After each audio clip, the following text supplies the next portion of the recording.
wondered what the future of medicine looks like? Picture this: tiny, microscopic robots powered by quantum technology swimming through your bloodstream.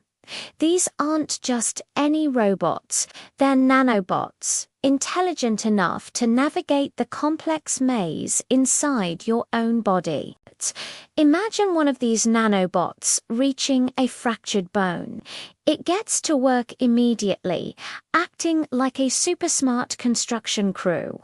It analyzes the damage at a molecular level and begins rebuilding the bone atom by atom.